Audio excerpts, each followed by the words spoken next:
America में Georgia के आपलाची high school में गोलाबारी हुई। हमले में 4 लोगों की मौत हो गई तो 9 से ज्यादा लोग घायल हो गए। इन घायलों को स्थानीय अस्पताल में भर्ती कराया गया।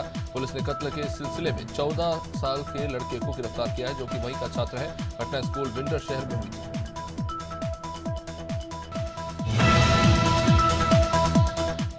प्रधानमंत्री नरेंद्र मोदी 2 दिन की यात्रा पर सिंगापुर दौरे पर हैं। पीएम गुरुवार को सिंगापुर संसद भवन पहुंचे, जब पीएम लॉरेंस वॉन्ग ने उनका स्वागत किया।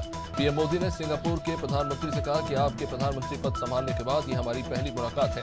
आपको बहुत बहुत बधाई। सिंगापुर सिर्फ एक सहयोगी देश ही नहीं, बल्कि हर विकासशील देश के लिए एक प्रेरणा। छत्तीसगढ़ के प्राइमरी स्कूल में नियुक्त 6,285 बीएड डिग्रीधारी शिक्षकों की नियुक्ति निरस्त हो जाएगी। सुप्रीम कोर्ट ने नियुक्ति निरस्त करने के हाईकोर्ट के फैसले को सही ठहराया और कहा कि प्राइमरी स्कूल में भर्ती के ये हकदार नहीं। साल 2023 में राज्य सरकार ने सुप्रीम कोर्ट के आदेश को दरकिनार करते हुए प्राइमरी स्कूल में बीएड डिग्रीधारी शिक्षकों की नियुक्ति कर। मध्य प्रदेश के मुख्यमंत्री डॉक्टर मोहन यादव को दुख की घड़ी में भी प्रदेश की चिंता है। पारिवारिक दुखद प्रसंग के बाद भी सीएम प्रदेश के तमाम जिलों पर नजर बनाए हुए हैं। शिक्षक दिवस के अवसर पर मुख्यमंत्री Mohan Yadav CITC ICC conference 2024 में शामिल हुए। सीएम ने अधोसंरचना निर्माण के क्षेत्र में नवाचारों का समावेश विषय पर संगोष्ठी के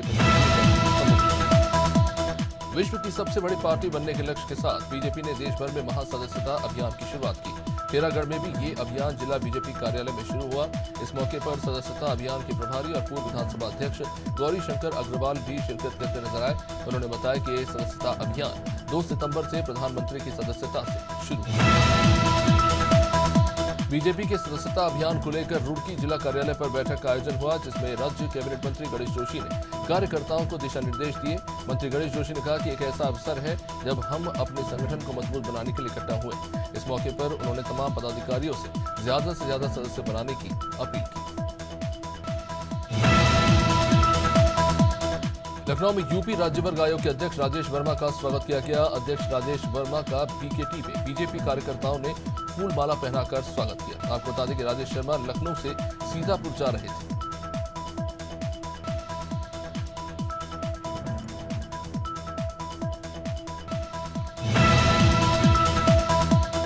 सरगुजा में पत्नी की हत्या करने वाले आरोपी पति को पुलिस ने गिरफ्तार कर लिया। पुलिस ने बताया कि आपसी विवाद को लेकर आरोपी पति ने डंडे से पीट कर पत्नी की हत्या कर दी। घटना के बाद से ही पुलिस आरोपी की तलाश में जुटी हुई थी, जिसके बाद 3 सितंबर को पुलिस ने आरोपी को न्यायिक रिमांड पर जेल भेज दिया। आरोपी पहले भी अपनी पहली पत्नी और भाई की हत्या कर चुका है। बदायूं के बिलसी थाना इलाके में एक युवक को चोरी के शक में बांधकर पीटा गया, जिसका वीडियो सोशल मीडिया पर जमकर वायरल हो रहा है। जानकारी के मुताबिक आधी रात को चोरी के इरादे से युवक उनके घर में घुसा। नींद खुलने पर उसे पकड़ लिया गया और उसकी जमकर पिटाई की गई। फिलहाल पुलिस ने आरोपी को गिरफ्तार कर लिया।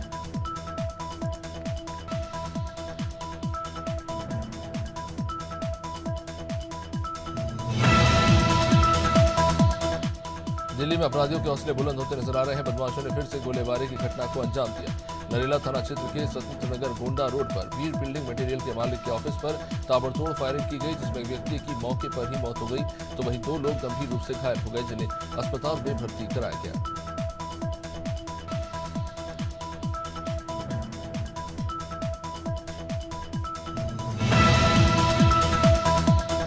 हरदोई में पुलिस चालक पर छात्राओं का अपहरण करने के प्रयास का मामला सामने आया। दरअसल कोतवाली देहात क्षेत्र के मड़िया फकीरन में स्कूल से छात्राएं घर लौट रही थी और इसी दौरान निजी एम्बुलेंस चालक ने इन्हें जबरन एम्बुलेंस में बैठाने की कोशिश की। छात्राओं ने बताया कि चालक ने इनका पीछा भी किया और जबरन एम्बुलेंस में बैठाने की कोशिश की। इन्होंने किसी के घर में भागकर खुद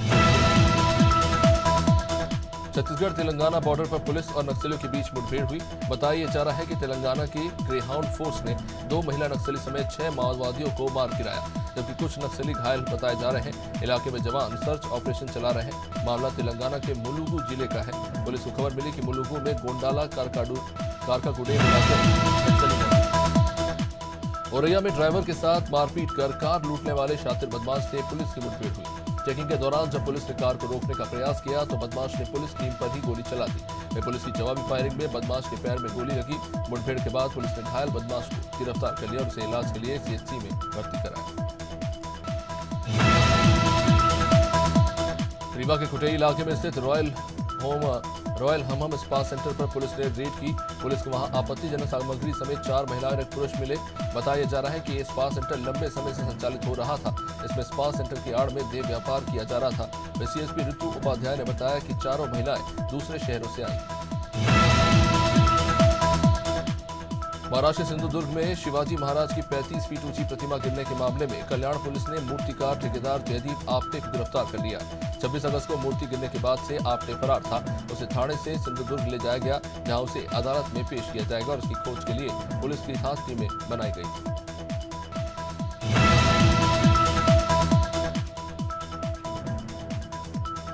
उन्नाव की आरटीओ में लखनऊ आरटीओ ने औचक निरीक्षण किया। लखनऊ आरटीओ संजय तिवारी ने दफ्तर की सघन जांच की। इस दौरान उन्होंने ड्राइविंग लाइसेंस टैक्स काउंटर पर अपडेट लिया, तो वही एआरटीओ में काम कराने पहुंचे लोगों ने दलालों के बिना काम नहीं करने के आरोप लगाए। इसके बाद आरटीओ संजय तिवारी ने एआरटीओ टीम को सौंपा। राजनांदगांव की डोंगरगढ़ पुलिस लगातार गांजा तस्करों और शराब तस्करों पर शिकंजा कस रही है। इसी कड़ी में पुलिस ने 6 पेटी अवैध शराब बरामद की। साथ ही पुलिस ने एक कार भी पकड़ी। बरामद शराब की कीमत कुछ 4000 बताई जा रही है। बता दें कि गृह मंत्री विजय शर्मा के आदेश के बाद पुलिस ने नशा तस्करों के खिलाफ मोर्चा खोल रखा है। फर्रुखाबाद के सामुदायिक स्वास्थ्य केंद्र बरौन में प्रोजेक्ट मैनेजर की सेवा समाप्ति कर दी गई और फार्मासिस्ट को निलंबित किया गया। बीजेपी सांसद मुकेश राजपूत ने हाल ही में स्वास्थ्य केंद्र का निरीक्षण किया, जहां उन्हें लाखों टैबलेट और एक्सपायर्ड इंजेक्शन मिले। साथ ही गंदगी का अंबार पाया गया।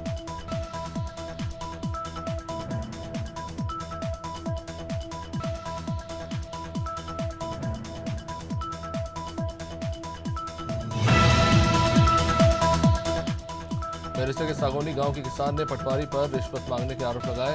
किसान का आरोप है कि पटवारी ने जमीन की लिखापढ़ी के बदले पैसे मांगे। अब कृषक ने पटवारी से परेशान होकर एसडीएम जनसुनवाई में न्याय की गुहार लगाई।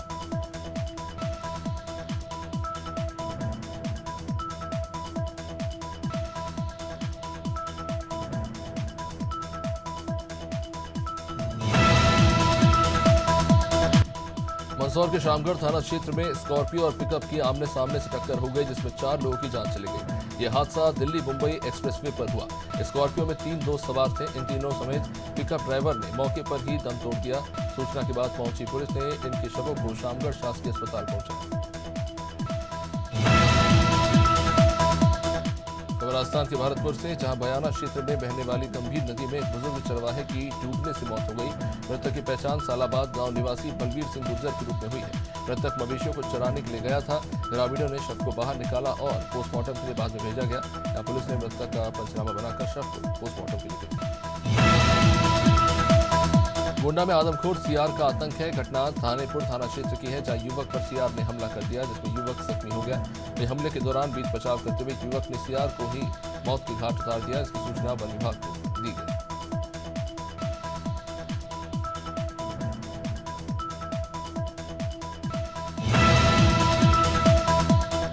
रतलाम में टीचर्स डे पर शिक्षक का संस्कार कर देने वाला ये वीडियो या मामला सेमल खेड़ा प्राथमिक स्कूल का। वीडियो में दिखाई दे रहा है कि शिक्षक वीर सिंह मीणा कैंची देकर छात्रा के बाल काटने के लिए खड़े हैं। शिक्षक की करतूत पर जिला शिक्षा अधिकारी केसी शर्मा ने कहा कि ये स्कूल आदिम जाति कल्याण विभाग में आता है, इसलिए इसकी कार्रवाई भी आदिम जाति कल्याण विभाग ही करेगा।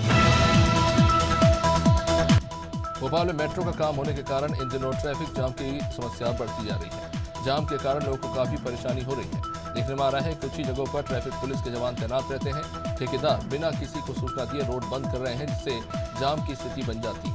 और खास बात यह है कि इसके लिए न तो निर्माण एजेंसी पीडब्ल्यूडी से इजाजत मध्य प्रदेश की राजधानी भोपाल में ट्रैफिक पुलिस अब एक अनोखा प्रयोग करने जा रही है। आपको बता दें कि ट्रैफिक पुलिस बस, ऑटो और ई रिक्शा ड्राइवरों का मेडिकल टेस्ट कराएगी। पुलिस ने इस अभियान में डॉक्टर के साथ साथ कुछ एनजीओ को भी जोड़ने की बात कही। पुलिस का कहना है कि मेडिकल टेस्ट सभी ड्राइवरों के कराए जाएंगे और जोन स्तर पर ही टीम बांटी जाएगी। श्योपुर के विजयपुर क्षेत्र के छिमछिमा गांव के छिमछिमा में हनुमान मंदिर पर 7 सितंबर को मेला आयोजित होगा। कलेक्टर रोकेश कुमार जॉनग्रीन और पुलिस अधीक्षक वीरेंद्र जैन ने मेला स्थल का इस बीच जायजा लिया। निरीक्षण करने के बाद कलेक्टर ने अधिकारियों को मेले में तमाम व्यवस्थाओं को करने के लिए निर्देश दिए। बता दें कि इस बार मेले में 2.5 लाख से ज्यादा श्रद्धालु गोंडा में कजरी तीज को लेकर प्रशासन लगातार तैयारियों में जुटा है। जिले के 2 प्रसिद्ध मंदिर पृथ्वीनाथ और दुखहरणनाथ मंदिर पर लाखों की संख्या में शिव भक्त जलाभिषेक करते हैं। श्रद्धालुओं की सुरक्षा के लिए कांवड़ मेला रूट को 4 जोन और 20 सेक्टर्स में बांटा गया। में भारी संख्या में पुलिसकर्मियों को तैनात किया गया। छतरपुर में कांग्रेस कार्यकर्ता प्रदर्शन करते हुए राजनगर तहसील कार्यालय पहुंचे और कांग्रेस ने राज्यपाल के नाम अनुविभागीय अधिकारी को ज्ञापन सौंपा। कांग्रेस की मांग है कि किसानों की फसलों की खरीदी एमएसपी के समर्थन मूल्य पर की जाए। आपको बता दें कि किसान एमएसपी की मांग लगातार कई सालों से कर रहे हैं, लेकिन इनकी फसलों की खरीदी एमएसपी के समर्थन मूल्य पर नहीं की जा रही। करौली में बाढ़ से फसल और मकानों को हुए नुकसान का सर्वे कराने और अतिक्रमण हटाने के लिए पार्षद ने उपखंड अधिकारी को ज्ञापन सौंपा। पार्षद दिनेश सैनी ने बताया कि खारी नाले की सफाई के दौरान निकाला गया मलबा नाले के किनारे ही डाल दिया गया। उन्होंने कहा कि खारी नाले पर रास्ते को ठीक करवाने और अतिक्रमण को हटाने की मांग की गई है।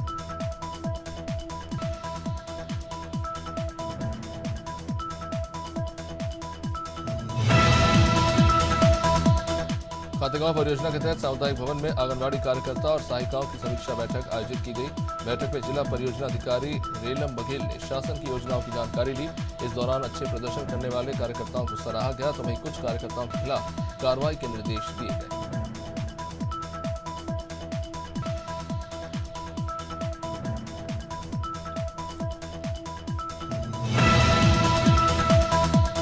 Fintech company Infibeam avenues limited ने भीम ऐप के साथ पार्टनरशिप की है, जिसके बाद अब यूजर सीधे प्लेटफॉर्म के जरिए अपने प्रीपेड मोबाइल को रिचार्ज कर सकेंगे। अभी भीम ऐप में पोस्ट पेड बिल पेमेंट सहित अन्य ऑप्शन मौजूद है, लेकिन प्रीपेड रिचार्ज का ऑप्शन मौजूद नहीं है। प्रीपेड मोबाइल रिचार्ज का फीचर आने पर भीम ऐप के यूजर्स को किसी अन्य प्लेटफॉर्म पर निर्भर शेयर बाजार में गिरावट देखने को मिल रही है। सेंसेक्स 100 अंक की गिरावट के साथ 82,200 के स्तर पर कारोबार कर रहा है। सेंसेक्स के 30 शेयरों में से 18 में गिरावट और 12 में तेजी है। वहीं निफ्टी में भी तकरीबन 50 अंक की गिरावट है और ये 25,150 के स्तर पर कारोबार कर रहा है। निफ्टी के 50 शेयरों में से 30 में गिरावट और 20 में तेजी देखने को मिली है। Security and exchange board of India ने ऑफिस में टॉक्सिक वर्क कल्चर के आरोपों का खंडन किया। सेबी ने आरोपों को खारिज करते हुए एक बयान जारी किया। मार्केट रेगुलेटर की ओर से जारी बयान में कहा गया कि कुछ कर्मचारी नेगेटिव वर्क एनवायरनमेंट की कहानी को हवा देकर संस्था से कुछ भी मनवाने की कोशिश कर रहे हैं।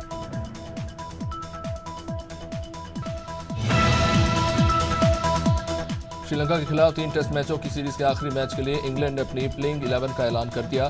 सीरीज के शुरुआती 2 टेस्ट मैचों में जीत दर्ज करने के बाद अब मेजबान इंग्लिश टीम तीसरा मुकाबला 6 सितंबर से खेलेगी और इसके लिए इंग्लैंड ने अपनी प्लेइंग 11 का ऐलान किया है। मैथ्यू पॉच की जगह प्लेइंग 11 में जॉस हेल को डेब्यू का मौका दिया गया है। पेरिस ओलंपिक 2024 में क्लब थ्रो के F51 वर्ग में भारत के धर्मवीर ने गोल्ड मेडल जीता। वहीं इसी इवेंट में प्रणब सुरमा ने सिल्वर मेडल जीता।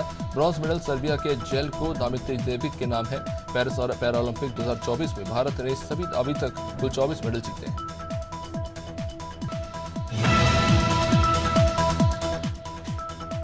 पेरिस पैरालंपिक में 7वें दिन भारत के सचिन खिलाड़ी ने पुरुषों के शॉटपुट F46 कैटेगरी में सिल्वर मेडल जीता है। ये 7वें दिन का पहला मेडल रहा। इस सिल्वर मेडल जीतने के साथ ही सचिन 40 साल में पैरालंपिक शॉटपुट मेडल जीतने वाले पहले भारतीय पुरुष एथलीट बन गए।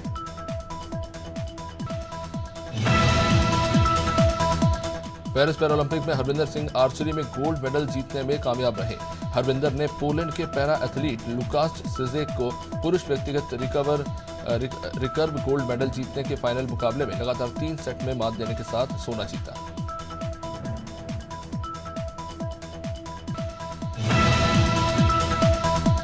टीम इंडिया के पूर्व हेड कोच राहुल द्रविड़ अब आईपीएल फ्रेंचाइजी राजस्थान रॉयल्स के हेड कोच बनेंगे। टीम के एक अधिकारी ने जानकारी दी है कि उनकी फ्रेंचाइजी के साथ डील साइन करने की बातचीत आखिरी चरण में चल रही है। वे जल्द ही मुख्य कोच का पद संभालेंगे। वे इस साल के अंत में होने वाले ऑक्शन से पहले भारतीय क्रिकेट रिटेंशन जैसे मुद्दों पर टीम के साथ काम करना शुरू करेंगे।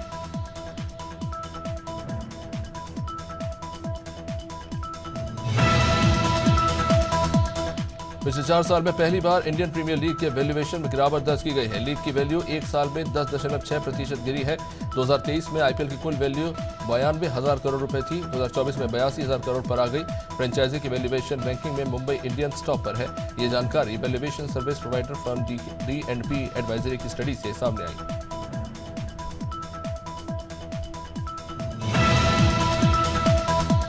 पाकिस्तान की टीम आईसीसी टेस्ट रैंकिंग में 8वें नंबर पर खिसक गई है। उसे बांग्लादेश के खिलाफ सीरीज हार से 2 स्थान का नुकसान हुआ।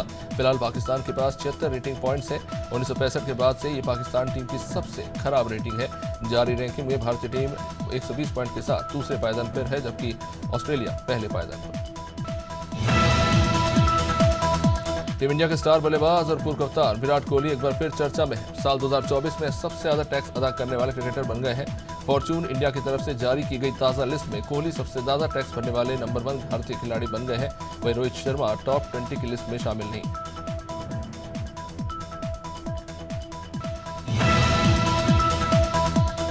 शाहरुख खान भारत में सबसे ज्यादा टैक्स चुकाने वाले सेलेब बन गए हैं। उन्होंने 92 करोड़ रुपए का टैक्स भरा है। फॉर्च्यून इंडिया ने वित्त साल 2023-24 में सबसे ज्यादा टैक्स चुकाने वाले इंडियन सेलेब्स की लिस्ट जारी की। किंग खान के बाद इस लिस्ट में तमिल सुपरस्टार थलापति विजय है।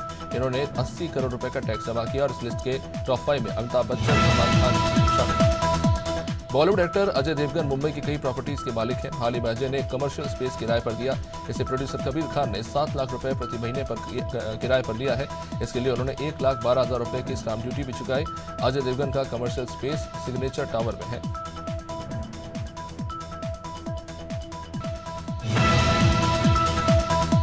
राजकुमार राव और श्रद्धा कपूर की स्त्री 2 सिनेमाघरों में रुकने का नाम नहीं ले रही है। फिल्म अब तक 500 करोड़ का आंकड़ा छूने के करीब पहुंच गई और अब एक रिपोर्ट के मुताबिक स्त्री 2 ने रिलीज के 21वें दिन 5 करोड़ 5 लाख रुपए कमाए हैं। इसी के साथ स्त्री 2 का 21 दिनों का कुल कलेक्शन अब 497 करोड़ 80 लाख रुपए हो चुका है। मध्य प्रदेश में अगले 4 दिन भारी बारिश का अलर्ट नहीं है। इसका कारण मौजूदा लो प्रेशर एरिया का कमजोर होना और मानसून टर्फ का आगे निकलना बताया गया है। छतरपुर, पन्ना समेत 6 जिलों में जरूर तेज बारिश हो सकती है। भोपाल, इंदौर, उज्जैन, जबलपुर समेत अन्य जिलों में हल्की बारिश का दौर बना रह सकता है।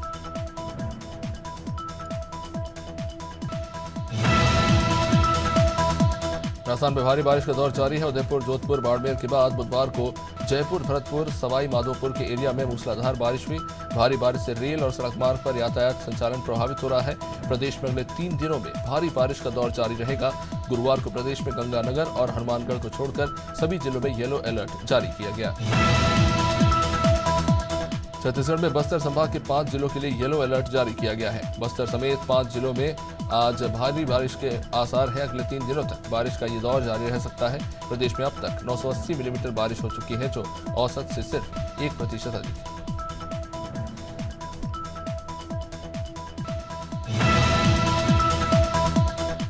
यूपी में मानसून कल से फिर एक्टिव होगा और इसका असर आज से ही दिखने लगा है। बुधवार रात तक 24 घंटे में 124 मिलीमीटर बारिश रिकॉर्ड की गई। भदोही में 39 डिग्री के साथ सबसे गर्म रहा। बंगाल की खाड़ी से आने वाली नम हवाएं अगले 3 दिन तक भारी बारिश कराएंगी। गुरुवार को यूपी के 23 जिलों में बारिश का अलर्ट जारी किया गया। बिहार में एक बार फिर से मानसून एक्टिव हो गया है। देर रात के बाद पटना, नालंदा, मुजफ्फरपुर, बेगूसराय में मौसम का मिजाज बदला और झमझमा के बारिश हो रही है। मौसम विज्ञान केंद्र ने आज से भी प्रदेश के 23 जिलों में बारिश का अलर्ट जारी किया है। मौसम विज्ञान केंद्र के अनुसार गुरुवार को अधिकांश जिलों में बादल छाए रहने की संभावना है।